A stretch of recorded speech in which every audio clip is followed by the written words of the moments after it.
ఈనాడు RTC కార్మికులకు సంబంధించిన డిమాండ్సే కానీ న్యాయపరమైన డిమాండ్సే కానీ ఏ అంశమైనా చర్చల ద్వారా త్రూ డెలిబరేషన్స్ డిస్కషన్స్ ద్వారానే పరిష్కరించుకోవాలి. ఈరోజు మా ప్రభుత్వానికి ఒక కమిట్మెంట్ ఉన్నది.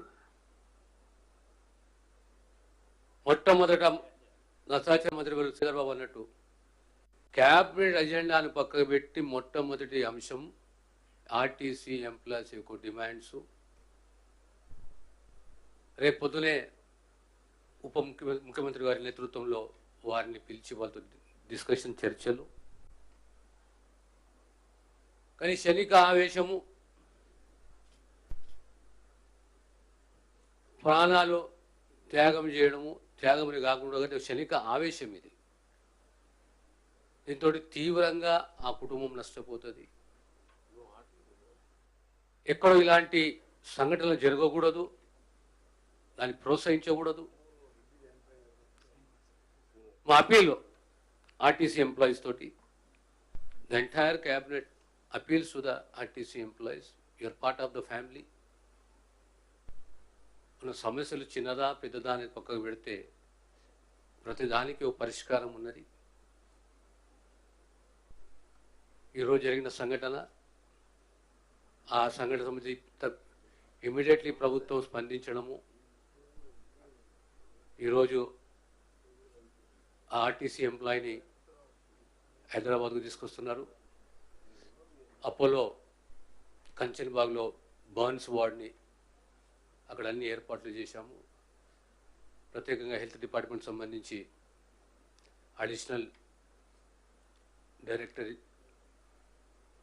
అక్కడ బాధ్యతల వరకు అప్పచెప్పాము. కానీ ఓవరాల్గా ఏది ఉన్నా ఇలాంటి అంశాలను ప్రోత్సహించకూడదు. మనకున్న భావోద్వేగాలతోటి ఆ భావోద్వేగాలకు మనము లోను కాకూడదు.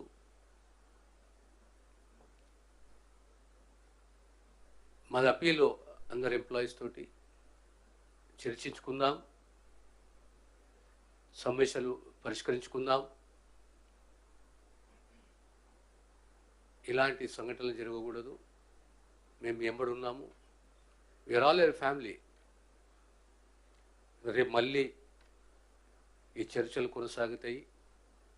ఖచ్చితంగా ఈ డిమాండ్స్కు ఒక పరిష్కార మార్గాన్ని అన్వేషించుకుందాం, వెతుక్కుందాము. కనుక ఆర్టీసీ ఎంప్లాయీస్ తోటి, ఎంప్లాయీస్ కార్మిక సోదరులతో అందరితోటి అప్పీలు, భావోద్వేగాలకు గురి కాకండి, క్షణిక ఆవేశానికి గురి కాకండి. మేము ఎమ్మడున్నాము. We are a large family. కూర్చొని చర్చించుకుందాం, పరిష్కరించుకుందాం.